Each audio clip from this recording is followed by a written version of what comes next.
मेरा मात्र और मात्र एक ही उद्देश्य है, ब्राह्मणवादी व्यवस्था, सामंतवादी व्यवस्था, मनुवादी व्यवस्था को ऐसे समाप्त करना कि एक बार समाप्त हो तो दोबारा वापस पनपने का नाम न ले। और मैं ये करूंगा, पहचान लीजिए मुझे, पहचान लीजिए मुझे, नाम याद रख लीजिएगा मेरा। मैं यहाँ व्यवस्था बदलने आया हूँ। सत्ता लेना आम बात है, सत्ता से मुझे घिन आती है, मुझे व्यवस्था बदलना है, मुझे B.R. अम्बेडकर के अधूरे सपने को पूरा करना है। हम लोग B.R. अम्बेडकर के दिए गए संविधान पे आज जी रहे हैं। अम्बेडकर का यह सपना था कि मैं आज जो दे के जा रहा हूँ, हमारी आने वाली पीढ़ी इससे सक्षम बनेगी, और जो मैं नहीं दे पा रहा हूँ उसे ये छीन लेंगे। लेकिन ये आपका दुर्भाग्य है, 2.5 लाख संगठन होने के बाद अम्बेडकर ने जो दिया था हम उसको भी नहीं बचा पा रहे हैं। उसके लिए आज संघर्ष कर रहे हैं। B.R. अम्बेडकर की शिक्षा के इस व्याख्या को छिपाने में, हम लोगों से छिपाने में सबसे ज्यादा योगदान हमारे ही समाज के कुछ चालाक नेताओं का रहा है। ये बात सत्य है और इस सत्यता को स्वीकार कीजिए। B.R. अम्बेडकर ने कहा शिक्षा वो है जो हमारे अंदर आलोचनात्मक शक्ति का विकास करे। लेकिन अगर हमारे अंदर आलोचनात्मक शक्ति का विकास हो गया तो आप बताइए हमारे समाज के चालाक बहुजन नेताओं की राजनीतिक स्थिति का क्या होगा। उनकी एक लाइन है, शिक्षित हो, संगठित हो, संघर्ष करो। शिक्षित होने का तात्पर्य ही यही था कि आपकी योग्यता विकसित हो, आपका बौद्धिक विकास हो, आपका तार्किक विकास हो, और आपके अंदर आलोचनात्मक मूल्यांकन के लिए आप सक्षम हो जाए।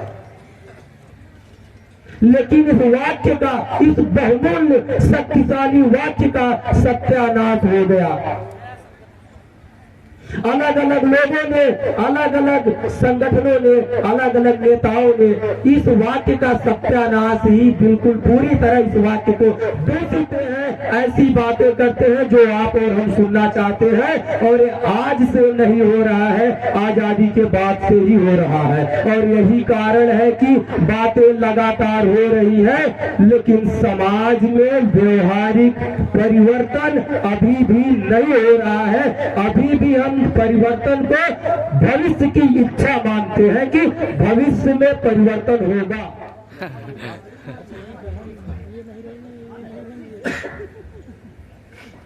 आप सबका सबसे पहले बहुत बहुत धन्यवाद। इसलिए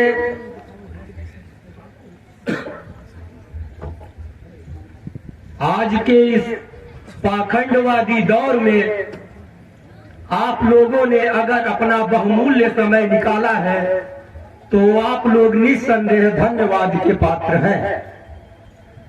उसके बाद भाई अजय मोहन जी,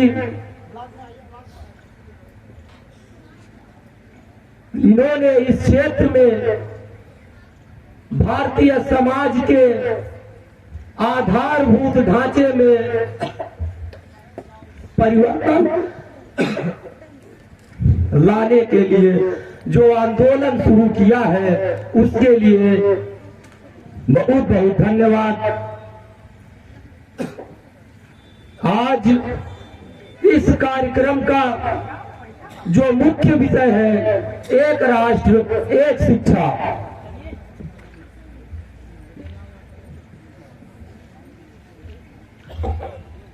हम इस सब्जेक्ट पे आएंगे।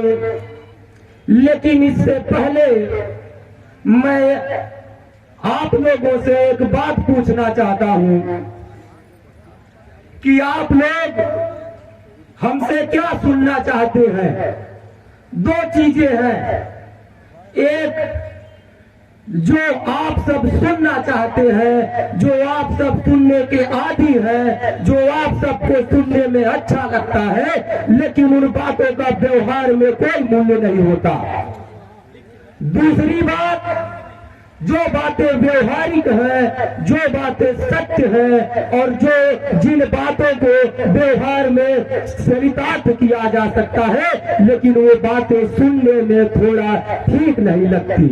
तो आप लोग क्या सुनना चाहेंगे? सामान्यतः यही होता है, लोग आते हैं, लोग अक्सर वही बोलते हैं जो आप सुनना चाहते हैं। आज का सब्जेक्ट है एक राष्ट्र और एक शिक्षा। मैं इस मुद्दे पे आऊंगा, लेकिन चूंकि ये एक साधन विषय है, इस विषय का जो साध्य है, हर विषय का साध्य यही है कि समाज में मौलिक परिवर्तन कैसे हो। तो मैं सबसे पहले उस आधारभूत मुद्दे पर बात कर लेता हूं। लोग आते हैं, ऐसी बातें करते हैं जो आप और हम सुनना चाहते हैं, और आज से नहीं हो रहा है, आजादी के बाद से ही हो रहा है। और यही कारण है कि बातें लगातार हो रही है, लेकिन समाज में व्यवहारिक परिवर्तन अभी भी नहीं हो रहा है। अभी भी हम परिवर्तन को भविष्य की इच्छा मानते हैं कि भविष्य में परिवर्तन होगा।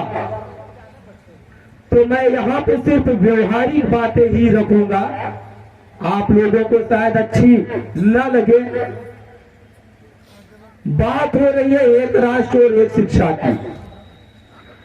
ये बात बिल्कुल सत्य है।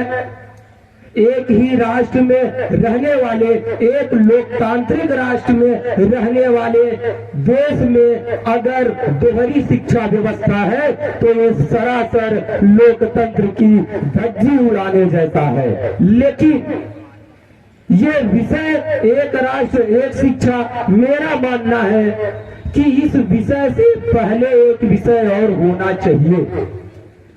एक राष्ट्र में एक शिक्षा व्यवस्था तो हो, लेकिन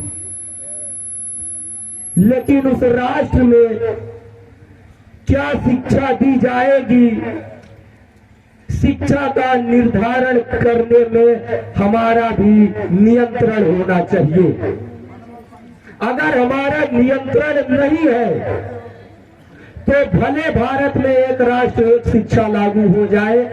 अगर मान लीजिए एक राष्ट्र एक शिक्षा लागू हो भी जाती है और सिलेबस में वेद डाल देते हैं, तो आप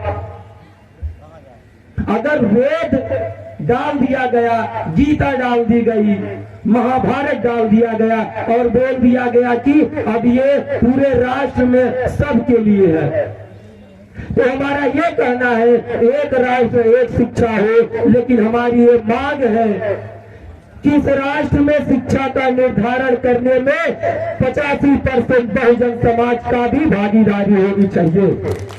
अगर हमारी भागीदारी शिक्षा के निर्धारण में नहीं है तो एक राष्ट्र एक शिक्षा स्थापित होने के बाद भी व्यर्थ ही रहेगा। अब जब बात होगी शिक्षा की और शिक्षा की बात हो, अंबेडकर की बात ना हो तो ऐसा हो ही नहीं सकता। आज हम और आप यहाँ बैठे हैं, स्वतंत्रता पूर्वक बैठे हैं, अपनी इच्छा के अनुसार बैठे हैं, तो इसमें डॉक्टर B.R. अम्बेडकर का सबसे अहम योगदान रहा है। तो जब बात करते हैं अम्बेडकर की, आज का विषय शिक्षा है। B.R. अम्बेडकर ने शिक्षा को डिफाइन किया। उन्होंने ये कहा कि शिक्षा वो है जो हमारे अंदर व्यवहारिक, तार्किक, परिवर्तनकारी और आलोचनात्मक शक्ति का विकास करे। और जब तक B.R. अम्बेडकर वाली शिक्षा, जब तक B.R. अम्बेडकर वाली शिक्षा से हम लोग शिक्षित नहीं होंगे, आधुनिक शिक्षा से हम लोग कितने भी शिक्षित हो जाए सब व्यर्थ ही रहेगा। और B.R. अम्बेडकर के शिक्षा के इस व्याख्या को छिपाने में, हम लोगों से छिपाने में सबसे ज्यादा योगदान हमारे ही समाज के कुछ चालाक नेताओं का रहा है। ये बात सत्य है। और इस सत्यता को स्वीकार कीजिए। बी आर अम्बेडकर ने कहा शिक्षा वो है जो हमारे अंदर आलोचनात्मक शक्ति का विकास करे। लेकिन अगर हमारे अंदर आलोचनात्मक शक्ति का विकास हो गया तो आप बताइए हमारे समाज के चालाक बहुजन नेताओं की राजनीतिक स्थिति का क्या होगा। उनकी एक लाइन है, शिक्षित हो, संगठित हो, संघर्ष करो। शिक्षित होने का तात्पर्य ही यही था कि आपकी योग्यता विकसित हो, आपका बौद्धिक विकास हो, आपका तार्किक विकास हो और आपके अंदर आलोचनात्मक मूल्यांकन के लिए आप सक्षम हो जाए। लेकिन इस वाक्य का, इस बहुमूल्य शक्तिशाली वाक्य का सत्यानाश हो गया। अलग अलग लोगों ने, अलग अलग संगठनों ने, अलग अलग नेताओं ने इस वाक्य का सत्यानाश ही बिल्कुल पूरी तरह इस वाक्य को दूषित और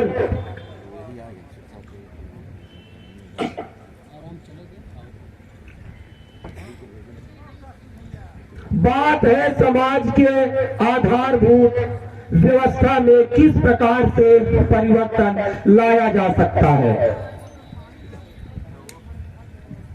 तो जब हम किसी व्यवस्था में पूर्णतः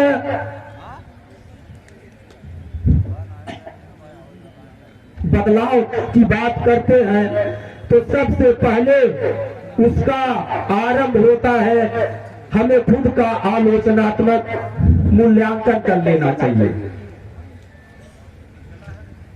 हम लोग 70 सालों से संघर्ष पे संघर्ष किए जा रहे हैं, आंदोलन पे आंदोलन किए जा रहे हैं, कार्यक्रम पे कार्यक्रम किए जा रहे हैं, लेकिन हमारी मौलिक समस्याएं आज भी जैसी की तैसी ही है।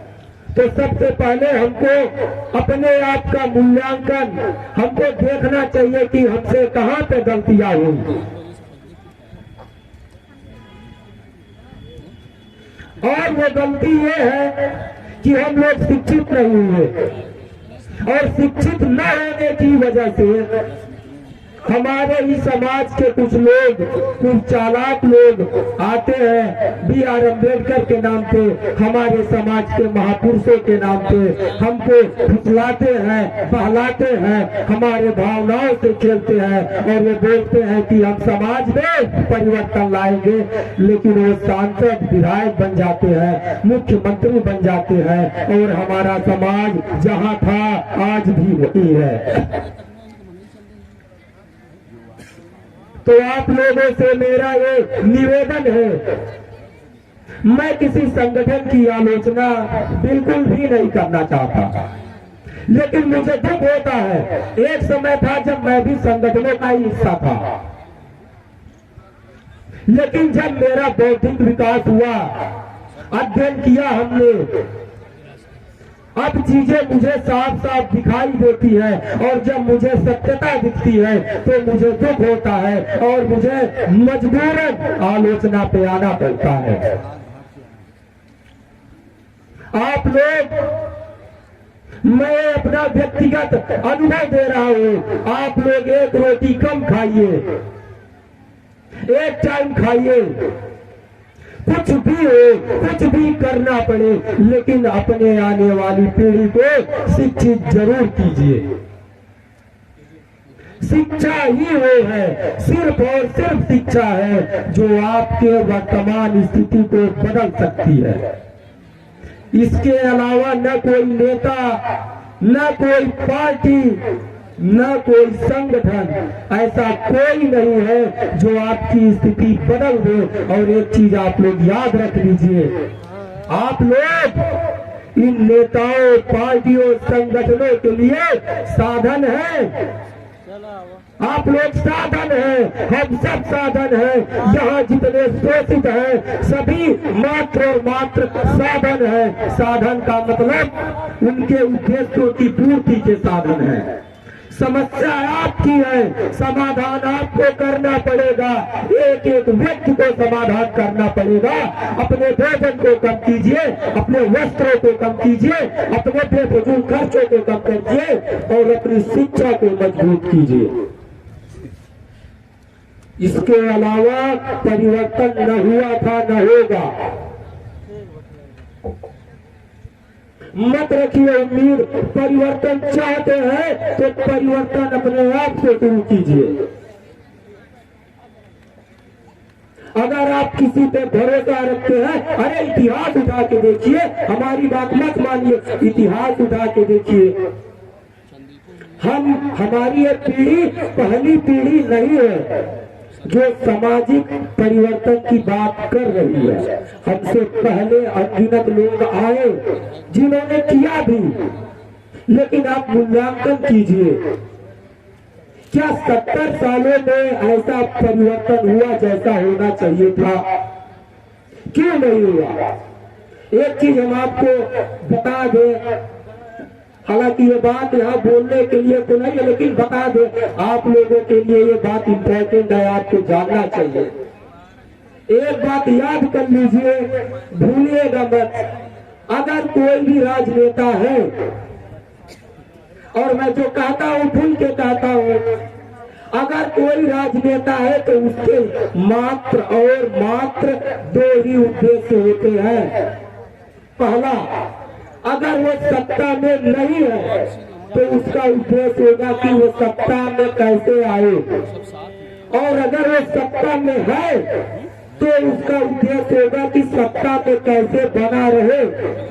इसके अलावा तीसरा कोई उद्देश्य नहीं है। बाकी जितनी बातें वो बोलते हैं, इन्हीं दोनों उद्देश्यों के पूरा करने के लिए बोलते हैं। और हम और आप शिक्षा की कमी में, बौद्धिकता की कमी में, बुद्धिमत्ता की कमी में आज 70 सालों से इन्हीं झूठे वादों पे अपने और अपनी आने वाली पीढ़ियों का भविष्य इन लोगों के हाथ में देते जा रहे हैं। और अब भी उम्मीद लगाए बैठे हैं कि आने वाले समय में परिवर्तन होगा।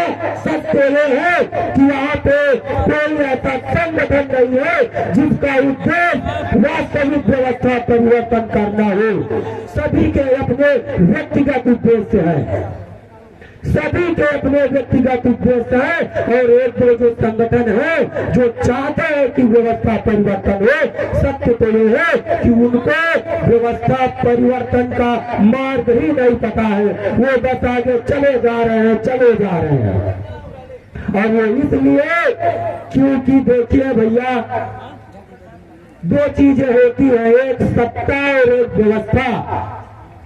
सत्ता परिवर्तन आसान है, सत्ता को बदलना सीखा जा सकता है, लेकिन व्यवस्था बदलना आसान काम नहीं है। व्यवस्था बदलना दार्शनिकों का काम है। इतिहास उठा के देखिए, मानव इतिहास में जब जब व्यवस्थाएं बदली है, दार्शनिकों ने ही मानव सभ्यता के इतिहास को यहाँ तक बढ़ाया है। तो अगर व्यवस्था बदलने की काम न रखते हैं तो अपने समाज में दार्शनिकों को पैदा कीजिए, अपने बच्चों को विद्वान बनाइए, एक रोटी कम खाइए, शिक्षा जरूर दीजिए। ये आपके लिए नहीं, आपकी आने वाली पीढ़ी के लिए है। क्योंकि समय की बाध्यता है तो मैं थोड़े से बात में अपने विचार को समाप्त करूंगा। एक छोटी सी बात और है, आप में से कुछ लोग होंगे जो हमको जानते होंगे। हमारा उद्देश्य ये बात थी समाज की। कुछ लोग सोच रहे होंगे कि आपने आलोचनाएं तो खूब सुना दी, तो हम बता दें अपने बारे में। हमारा उद्देश्य, हमारे जीवन का उद्देश्य मात्र और मात्र इस वर्तमान व्यवस्था को, हजारों सालों से चली आ रही सकरी व्यवस्था को हमेशा के लिए समाप्त कर देना मेरे जीवन का एकमात्र उद्देश्य है। हाँ, ये जरूर है कि मैं देखने में थोड़ा छोटा हूँ, लेकिन सत्य ये है कि व्यवस्था बदलने का मौलिक हथियार मेरे हाथ लग गया है। इसीलिए मैं ये बात कह रहा हूँ। और आने वाले समय में मैं कोई राजनेता नहीं हूँ। आप लोग ये मत सोचिएगा कि मैं अपना प्रचार कर रहा हूँ, मैं खुले मंच से कह रहा हूँ। मैं आजीवन कभी किसी राजनीतिक पार्टी में नहीं दिखूंगा। मेरा मात्र और मात्र एक ही उद्देश्य है, ब्राह्मणवादी व्यवस्था, सामंतवादी व्यवस्था, मनुवादी व्यवस्था को ऐसे समाप्त करना कि एक बार समाप्त हो तो दोबारा वापस पनपने का नाम न ले। और मैं ये करूंगा, पहचान लीजिए मुझे, पहचान लीजिए मुझे, नाम याद रख लीजिएगा मेरा। मैं यहाँ व्यवस्था बदलने आया हूँ। सत्ता लेना आम बात है, सत्ता से मुझे घिन आती है। मुझे व्यवस्था बदलना है, मुझे BR अम्बेडकर के अधूरे सपने को पूरा करना है। हम लोग BR अम्बेडकर के दिए गए संविधान पे आज जी रहे हैं। अम्बेडकर का यह सपना था कि मैं आज जो दे के जा रहा हूँ, हमारी आने वाली पीढ़ी इससे सक्षम बनेगी, और जो मैं नहीं दे पा रहा हूँ उसे ये छीन लेंगे। लेकिन ये आपका दुर्भाग्य है, 2.5 लाख संगठन होने के बाद अम्बेडकर ने जो दिया था हम उसको भी नहीं बचा पा रहे हैं। उसके लिए आज संघर्ष कर रहे हैं। तो आप अपने बच्चों को शिक्षित कीजिए, एकमात्र उपाय है शिक्षित कीजिए। कम खाइए, कम पहनिए, लेकिन शिक्षा जरूर दीजिए। ये आपके लिए नहीं, आपकी आने वाली पीढ़ी के लिए है। और एक छोटे से शेर के साथ मैं अपनी बात समाप्त करूंगा।